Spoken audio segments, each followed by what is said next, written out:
Bienvenue dans la revue de l'actualité économique de l'Afrique. Le Rwanda bat les géants économiques africains dans le dernier classement de l'indice mondial de compétitivité, nous informe la Rwandaise.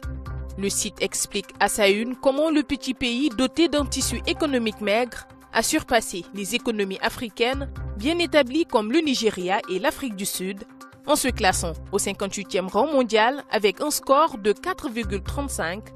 Le pays a connu depuis 2013 une croissance relativement stable de son produit intérieur brut qui devrait atteindre 7,5% cette année, précise la source. Une partie de cette croissance a été attribuée aux efforts mis en place par le gouvernement pour réconcilier et unir le pays après le génocide meurtrier de 1994. Le marché des titres camerounais continue d'avoir la cote au sein de la CEMAC Titres APA News. Selon l'agence panafricaine, un taux de couverture de l'ordre de 135,714% a été enregistré le 6 décembre dernier au terme d'une émission de bons du Trésor assimilable de 7 milliards de francs CFA lancée par le Cameroun.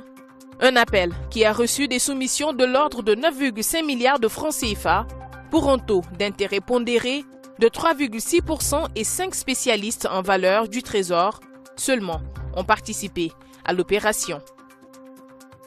La Chine a octroyé un don de 70 milliards de francs CFA au Tchad.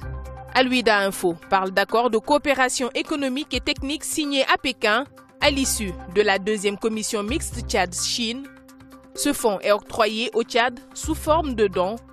Rappelons que la semaine dernière, un prêt concessionnel de 40 millions d'euros a été prévu d'être versé en intégralité au budget de l'État pour faire face à la crise que le pays traverse. Une crise causée par la forte et persistante baisse des cours du pétrole et les défis sécuritaires au niveau régional. Parlons du FMI qui a approuvé un nouveau décaissement d'un montant de 96,786 millions de droits de tirage spéciaux, soit environ 136,5 millions de dollars en faveur de la Côte d'Ivoire.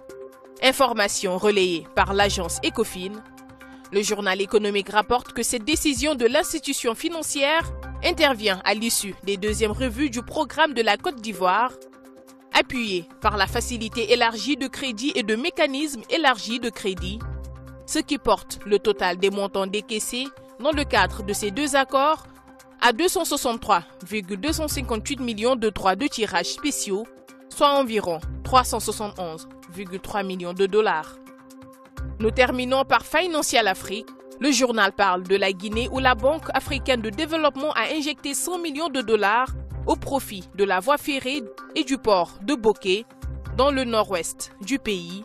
D'un montant total de 1,4 milliard de dollars EU, le projet porté par la Guinea Aluminium Corporation comprend la mise en exploitation d'une nouvelle mine de bauxite, la construction d'un terminal à conteneurs dans le port de Kamsar, dans le nord-ouest du pays, ainsi que la réhabilitation d'une voie ferroviaire de 143 km.